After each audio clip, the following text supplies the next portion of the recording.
Straddling the equator, 600 miles off the western coast of South America, lies a special world. Here, more than a century and a half ago, the young British naturalist Charles Darwin encountered a community of creatures unlike any others on the face of the earth.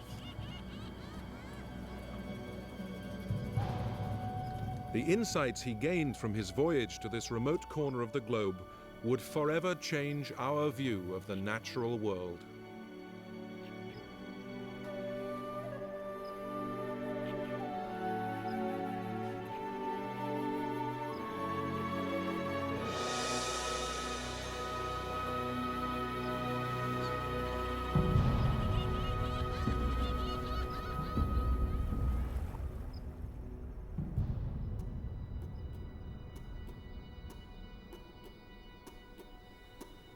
Today, scientists aboard the research vessel Seward Johnson retrace the journey of Charles Darwin to the fabled Galapagos Islands. It's the expedition of a lifetime for marine biologist Carol Baldwin from the Smithsonian Institution, whose interest in these islands reaches back to her first reading of Darwin's journals. I've always dreamed of coming here to see what Darwin saw and to continue the work he began. And now, using the tools of modern science and technology, we can go where he could never go, to explore a world he could only imagine.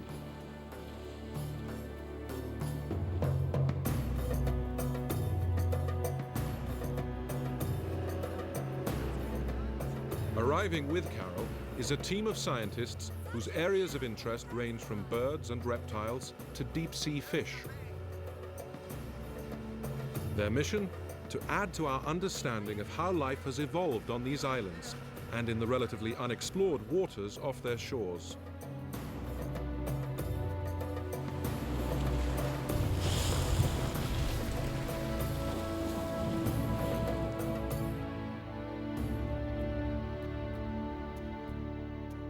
Rocky outposts in the vast Pacific, the Galapagos bear testament to a volcanic birth and to natural forces that continually reshape their features, creating fresh footholds for life.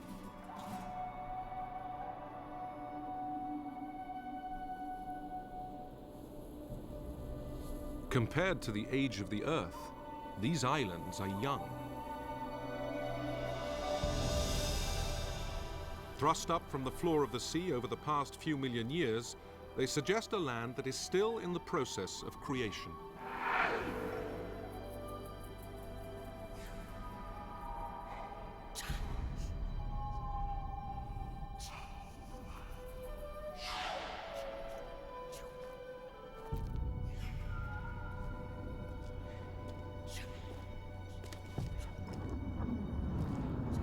It was 1835 when Darwin climbed up here from the shore to get a closer look at this strange landscape.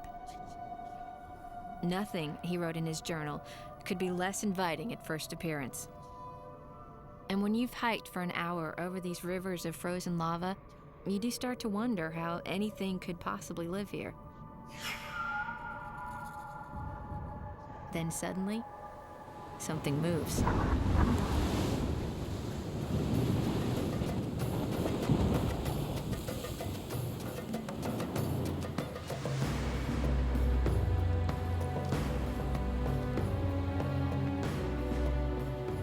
With Ecuadorian naturalist Matias Espinosa, Dr. Baldwin charts a course for the expedition.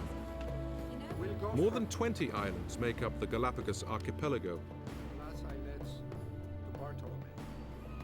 As part of Ecuador, they are a sanctuary for species whose ancestors arrived here by wind and sea from the distant mainland.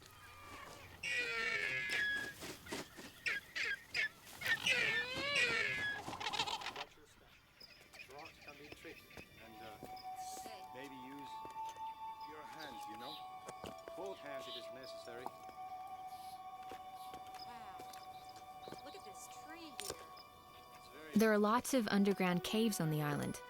These cavernous tunnels, which solidified around streams of molten lava, are good places to look for fossils.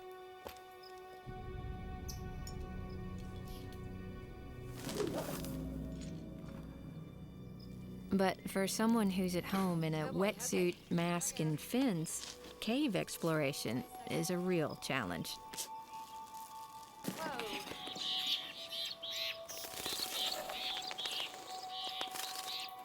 Ready?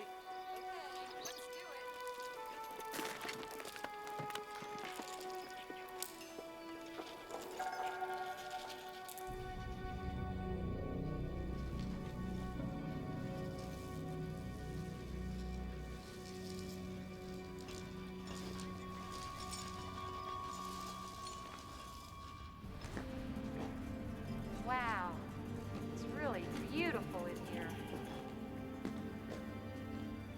Though the inside of the tunnel is as beautiful as a great cathedral, it's a scary feeling to be scrambling around in a place where the roof can collapse any minute.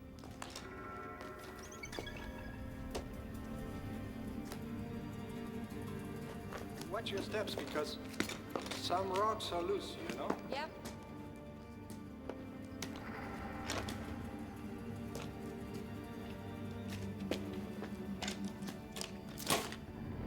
You okay?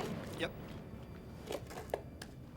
The remains Carol and Matthias find, the ancient bones of small birds and rodents, offer evidence of ongoing changes in species and may shed light on why some vanish while others continue to thrive.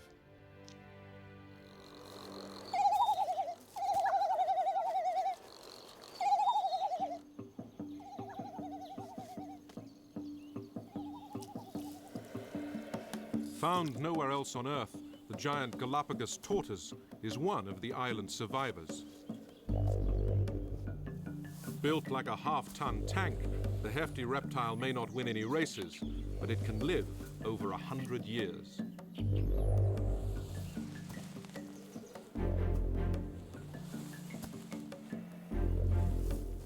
Darwin's discovery that tortoises on different islands have distinctly different shells was one of the key observations that led him to propose the theory of evolution by natural selection, a concept that would revolutionize biology. When you compare the shells of these tortoises, the differences are really obvious. This one, with his low domed shell, feeds near the ground, while the ones with high arched shells can munch the leaves others can't reach.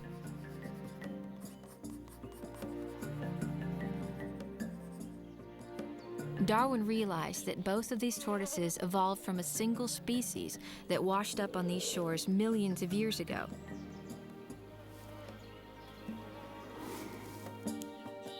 In the same way, a single species of finch that arrived here on the wind led, in time, to 13 different species, each with its own distinctive beak. As with the tortoises, natural selection shaped the beaks for special functions.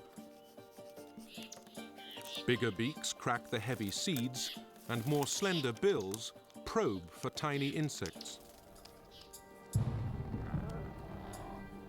In the thousands of years since their ancestors arrived, the Galapagos cormorants have lost the ability to fly. With no natural predators to threaten them, the birds can nest in safety on these shores.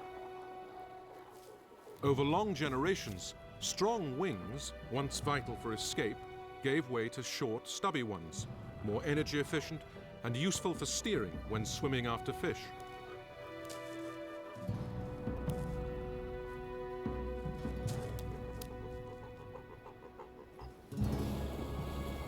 The Galapagos land iguana is another odd creature found nowhere else on Earth, a lizard whose favorite food is the fruit of the giant prickly pear cactus. The cactus's tree-like form may have evolved as a defense. Taller stemmed plants were beyond the reach of hungry reptiles, and as a result, were more likely to survive and reproduce. In this way, animals and plants shape one another, and the natural environment shapes them both.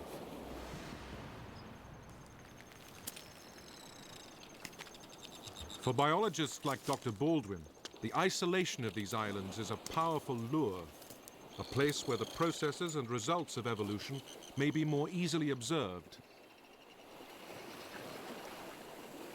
Where the land meets the sea in the Galapagos, tide pools are plentiful, and they make a perfect playground for young sea lions. In these sheltered nurseries, pups can frolic, free from the sharks and other predators that wait for them in the deeper waters offshore.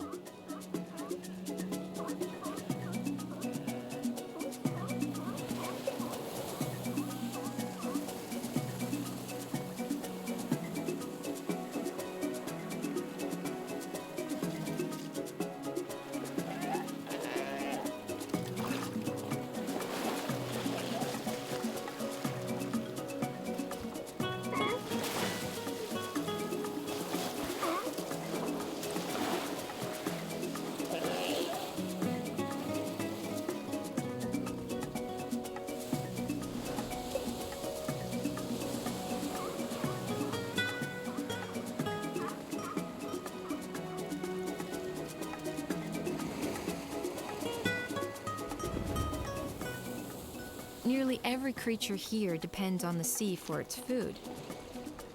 That's especially true of the marine iguanas, the dragon-like lizards that Darwin called the imps of darkness.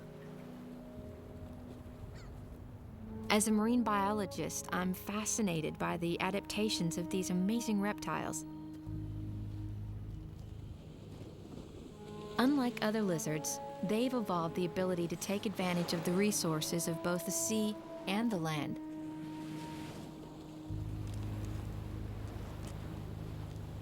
It's believed that land-dwelling iguanas reach these islands by riding on floating mats of vegetation, or by island hopping across fragments of land that are now submerged. Almost invisible amid the black lava rocks where they bask, the descendants of those first pioneers evolved the sooty gray hides that helped them soak up the sun's heat before they set off into the cold coastal waters to feed.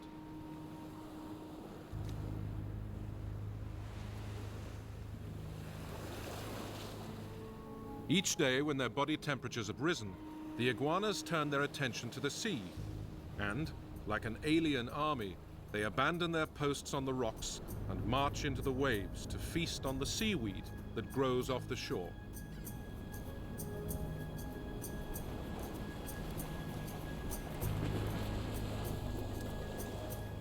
Equally at home in two worlds, the amphibious lizards prosper in the wild Galapagos, where they've staked their claim to some of the island's best surfing spots.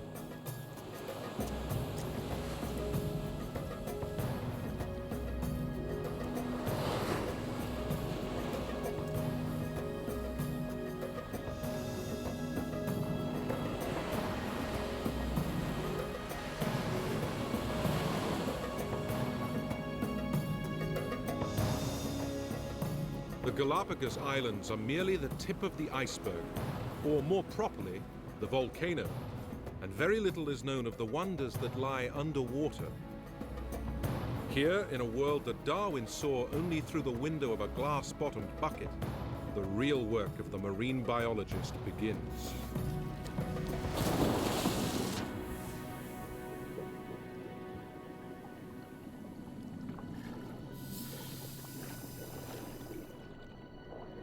The first thing you notice down here is the extraordinary abundance of marine life. The currents bring both cold and warm water species to the islands, and they all benefit from the nutrients that well up from the deep.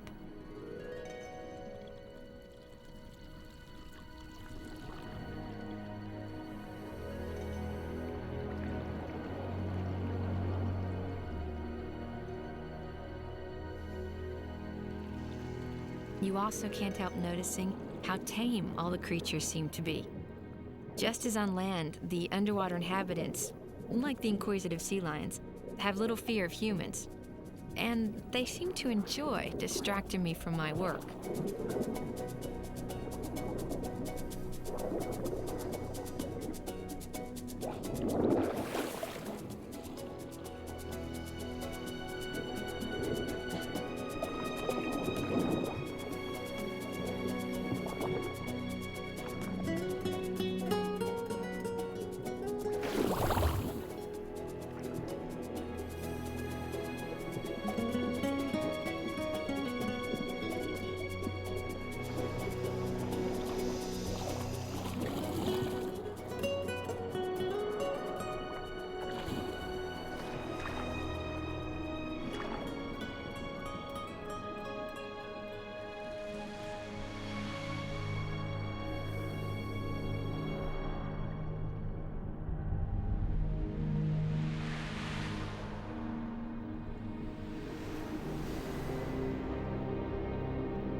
As comfortable as I am in the water, when I see a big shark, my first reaction is fear.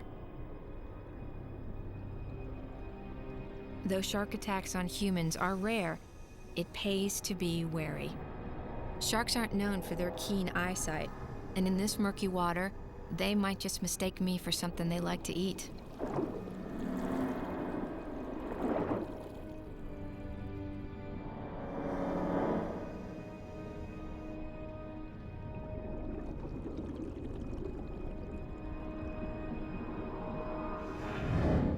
Hammerhead sharks swarm in huge numbers around these islands. Although they come close, it's clear they're no threat to me. And as I watch them, I become intrigued, wondering how their oddly shaped heads evolved.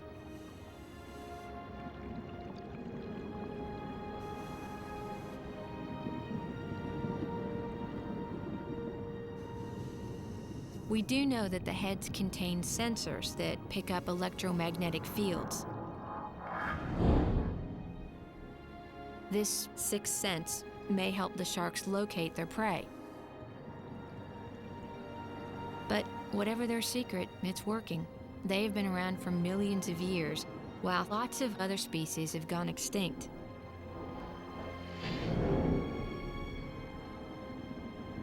In the sea, as on land, it's eat or be eaten, adapt and survive, and pass on your genes to the next generation.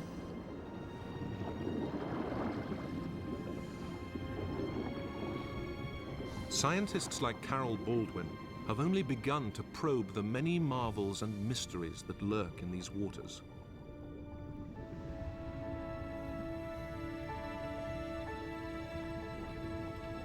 The diversity of sea life is dazzling, but the same forces at work on the land have shaped each creature here to survive in its own unique way.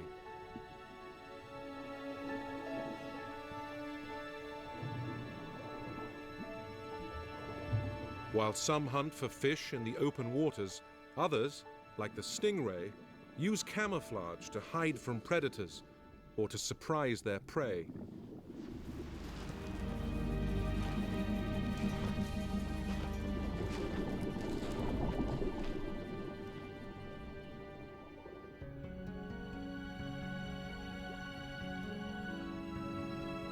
Observing what's here is just part of Carol's work. Collecting specimens for study is another.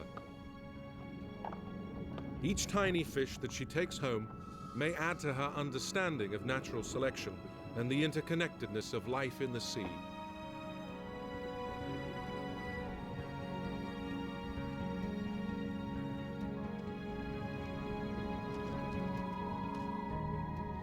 The marine ecosystem of the Galapagos is enriched by mineral-laden gases, continuously released by active vents in the ocean floor, a sign that the islands are still under construction.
The lava rocks that litter the sea floor are the haunt of one of the least alluring of the Galapagos creatures, the spotted moray eel.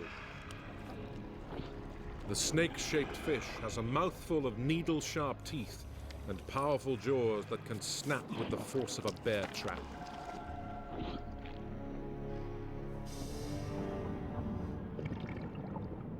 I've met morays before, and they're usually shy and secretive. But there's something very different about these morays.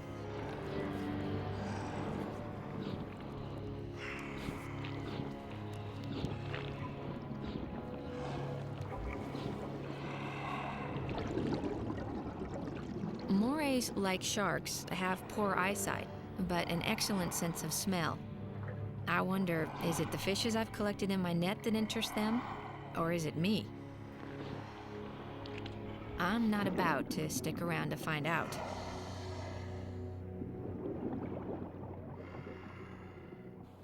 With her shallow water collecting completed, Dr. Baldwin returns to the ship, where the most exciting and risky part of her mission gets underway: the exploration of the deep waters off the Galapagos Islands in the Johnson Sea Link submersible. Capable of descending to a depth of 3,000 feet, the sub can take scientists into worlds that still today remain veiled in mystery. This is to be Carol's first sub dive, a daunting prospect for anyone.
It's a little unnerving when the last link to the ship is released and you leave the surface behind. I guess it's the way it must feel to be an astronaut in a space capsule. You don't know whether to be excited or terrified. I can't help thinking, one small crack in the sub's plastic sphere and it's all over.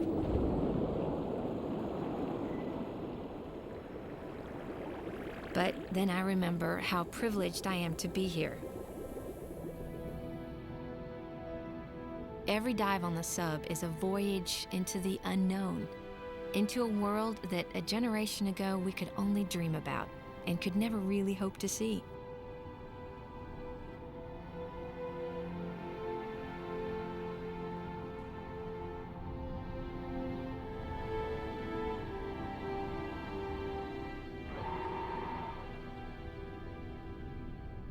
When you stop to consider that less than 1% of the world's ocean floor has been explored, you realize that we may know more about outer space than we do about our own planet. It's no exaggeration to say that the deep sea is the Earth's last great frontier. At a depth of 300 feet, the sub descends beyond the range of traditional scuba gear.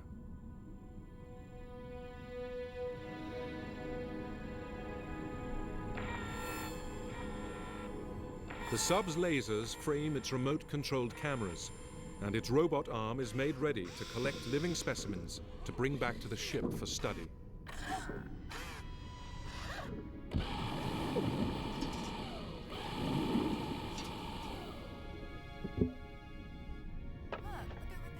The sub has a whole toolbox of devices for picking up deep-sea dwellers, but we limit our collecting to the ones that are new and important to our research.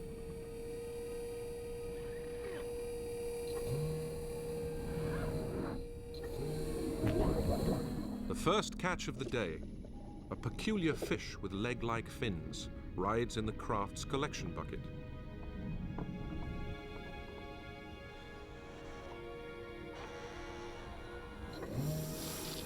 Next to be whisked aboard, an unusual eel. But not all those who are chosen prove to be cooperative.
Your first impression on the bottom is of another world. But when you switch on the lights and reach into the darkness, you discover that there's lots of life down here.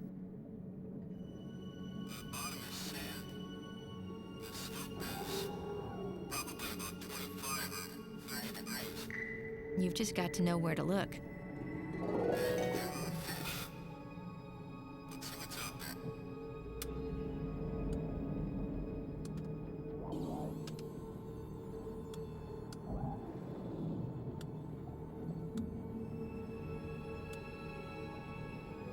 This should be an easy one. It's a pelagic sea cucumber.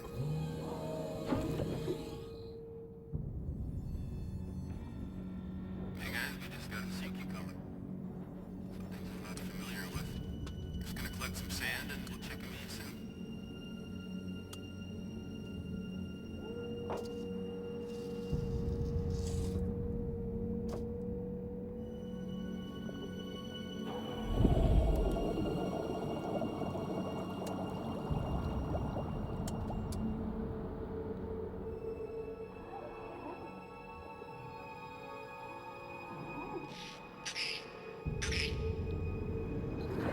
Got it.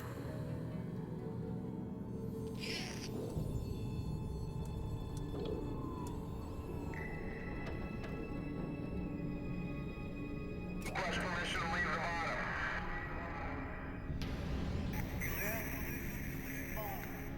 I hate to leave the bottom with the whole world down here waiting to be discovered. But it's a long, slow ride to the surface, 30 minutes from 3,000 feet, and we've got work to do aboard ship.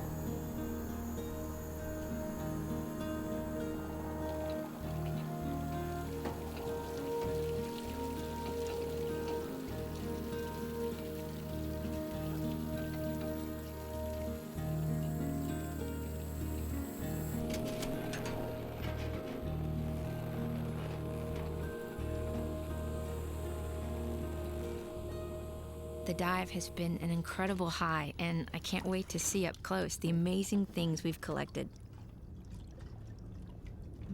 Hey, John, come look at this Jell-O nose. What do you have there? Look at that! Hey, that's that crab Each that I new saw species down will be there. carefully studied by scientists at the Smithsonian and other institutions around the world. Oh, Look at this. look at those It's a eyes. chimera. They're so graceful. And together, we'll try to find answers to the questions about how they swim and feed and reproduce, and how their special adaptations help them survive in the deep waters where they live.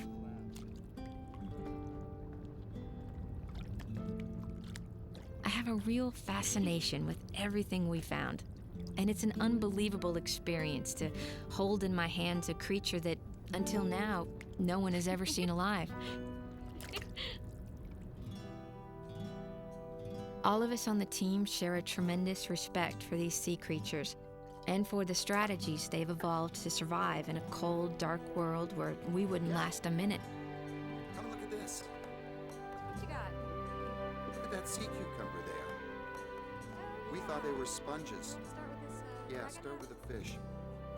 It was many years after Charles Darwin returned from the Galapagos before he arrived at his profound conclusions about the evolution of life on Earth.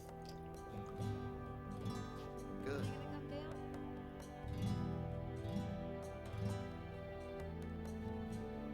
In their own way, the new species Carol Baldwin collected are as weird and wonderful as any that Darwin encountered. And in time, like the finches, tortoises, and iguanas on the land, they too may yield clues that will help to explain the secrets of their success.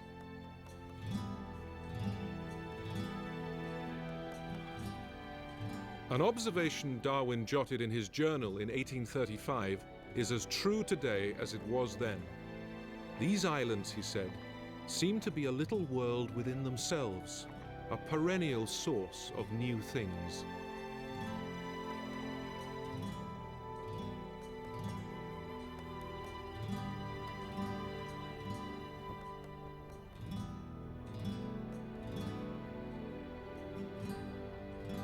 For my colleagues and me, the work is only beginning, and it may be years before our studies will reveal the role that each of these deep water dwellers plays in the world of the sea.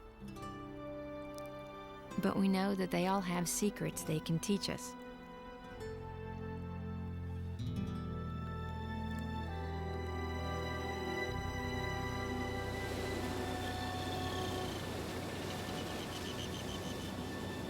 The unique creatures of the Galapagos Islands and their surrounding waters share an important and vulnerable place in the great web of life on our planet.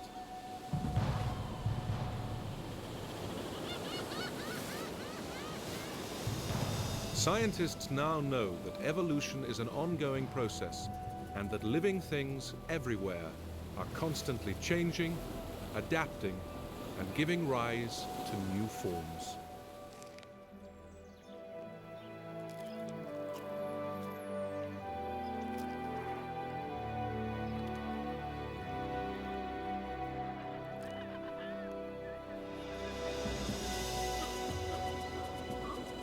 I was leaving the Galapagos with far more than I'd hoped to find here. With my co-workers, we discovered at least a dozen new species, including some that might have come and gone from the Earth without ever being seen alive. My imagination had been fired by this magical place. As Darwin knew long before me, and as new generations of naturalists will discover, the quest to unlock life's secrets is an adventure that will never end.